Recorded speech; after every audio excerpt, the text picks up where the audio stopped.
Since quitting smoking weed and quitting drinking, my net worth has 50x'd. And in this video, I'm going to explain why. I'm going to share my own personal strategies for wealth at the end of the video. But in this video, I'm going to explain to you that why once you quit smoking weed and quit drinking, maybe not initially, maybe not in the first month, but especially as a couple years, and I'm 2.5 years into this journey now, you're going to see your net worth increase massively.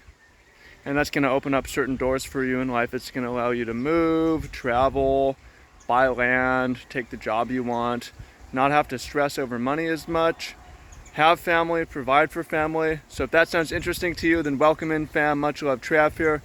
Hanging out on the farm. It's a little bit windy, so I'm sheltered here, and I hope you enjoy the wind. Hope you enjoy this breeze. Hope you enjoy being here with me today. So welcome in, fam. Much love, Trav here. If that sounds interesting to you, then hit the thumbs up button. Okay, so the reason why weed makes you poor, and we've been talking about this, is because, well, really, what wealth is about, how to get it, the more that I've realized, it's not about working hard, it's about making the right decisions. You can make the right decisions and not work that hard and be very wealthy. You can make the wrong decisions and work very hard and be very poor. So, example is, you can be a laborer and work very, very hard and work many, many hours, but if you're working for a low wage, then you're probably never going to be wealthy.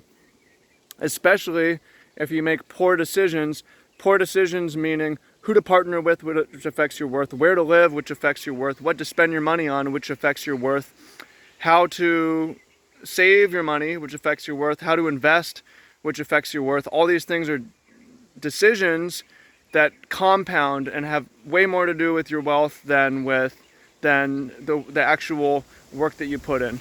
It's all about quality over quantity when it comes to net worth. Obviously, working hard matters. If you work hard, that's great, but it's more than just hard work. The prudence matters quite a bit. So that's the biggest thing. We talk about, oh, well, weed costs, maybe you spend $100 a month on your habit, it's only $1,000 a year. One, that's still money that if you invest an extra $1,000 a year over a lifetime, you're going to be a lot more comfortable in 20, 30 years. And you will most likely be 20, 30 years older, depending on who's watching this. You're most likely to get there, and you'll be glad that you did that. However, it's not really about the money that you spend, but it's the money that's lost because you're foggy, you're hazy. Maybe you don't do a good job at work, but you trip up when it comes to decisions. You make the wrong decisions. You choose the wrong things. So let me share, for example, for me a little bit, is when I was smoking weed, I was good at saving an emergency fund, but I could never get more than that. I always said I was going to start investing, I would start an IRA, or I'd do something. I never did. But I also said, oh, I'm going to quit smoking, and I also didn't do that. So I was lacking integrity across the board, and my parents said, yo, it's quitting weed, weed is costing you money, it's the reason why you're having money problems. And I'm like, yo, I'm very efficient with the weed smoking. I don't spend a lot of money. For me, it's less than $1,000 a year. What are you talking about? It's not making me poor. But then I realized the reason that I was poor was because of the poor decisions that I'm making, that weed massively contributed to. And having 3 to 6 months emergency savings was pretty good when I was 23. But by the time I'm 29, was not, when a lot of my peers own houses, own property, own businesses, have a lot of money in the bank, have big retirement funds, have a lot of Bitcoin, and I'm still where I was 7 years ago, 3 to 6 months money in the bank. It wasn't until I quit smoking weed that I started to save more money, I started to make more money, and I started to get curious about investing. So I'll share a little bit. I'm not going to go into too much detail, but money is not all about work. It's about decisions. And examples of that are, there's so many games. There's so many games with taxes and credit and debt and investing. So some of the things that I did, though, is I moved all in on Bitcoin in mid 2020. and I took out debt to do it as well. I took out a stack of loans, which are since paid off. A little bit of a gamble, but I mean, it was an educated gamble and a decision that I never would have made if I was high on weed and I was unmotivated and I was sloppy and I was hungover, right? So since then, that this investment has massively multiplied. And it's not just the investing, but also I had my best year in business. The year after I became sober, I saved the most money the year after I become sober. So a combination, making more money, saving more money, massively multiplying the money. 50 months, or 50x. So if I was said 6 months times 50 is 300 months, is divided by 12 months, I've got 10 years of living saved now. So it gives me a lot of options, right? Not saved, but created and invested and protected.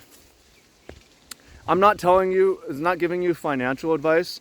I'm not telling you to copy these moves, but I want you to realize that the weed and the alcohol are really holding you back, not from the money that you're spending on it, but from the moves that you're not seeing and not making.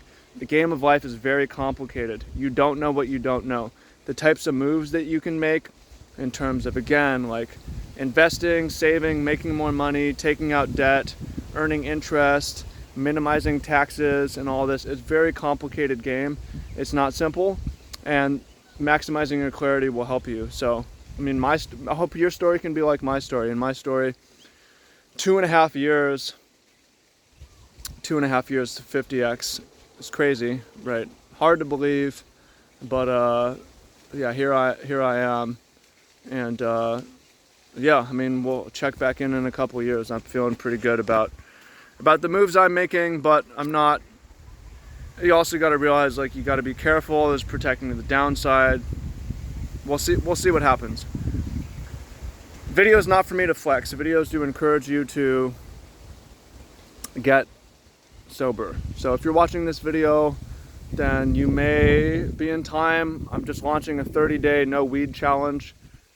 30 days no weed. You don't need to quit forever, but if you want help quitting and want to make it fun and enjoyable and effective, then I'm opening up this challenge. You're going to get access to me, and you may see crazy, unbelievable results in a couple of years. It might not happen in 30 days, but at the end of 30 days, you have the option to keep going or the option to go back. I bet you're going to have more clarity. You're going to start to see things better, and it's going to